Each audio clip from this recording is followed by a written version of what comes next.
पालघर जिल्ह्यातील नगरपरिषद आणि नगरपंचायत सार्वत्रिक निवडणुकीसाठी 2 डिसेंबर रोजी मतदान होणार आहे, तर मतमोजणी 3 डिसेंबरला पार पडणार आहे। निवडणुकीदरम्यान कायदा व सुव्यवस्था अबाधित ठेवण्यासाठी पालघर पोलीस दल पूर्णपणे सज्ज झाले। निर्भय आणि शांततामय मतदान सुनिश्चित करण्यासाठी मोठा पोलीस बंदोबस्त तैनात करण्यात येणार आहे।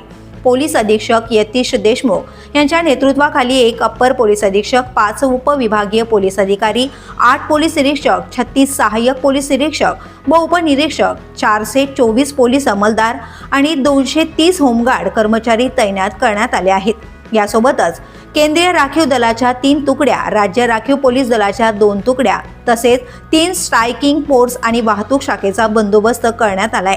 या निवडणुकीदरम्यान सुरक्षेसाठी 315 पैकी 311 परवानाधारक शस्त्रे जप्त करण्यात आली आहेत। पालघर, डहाणू, जव्हार या 3 नगरपरिषदा आणि वाडा नगरपंचायतीमध्ये मतदान पार पडणार आहे।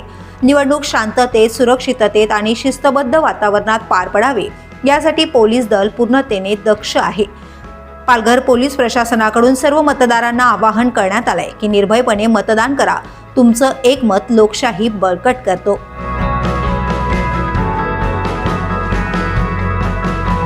The police news bureau, Palghar.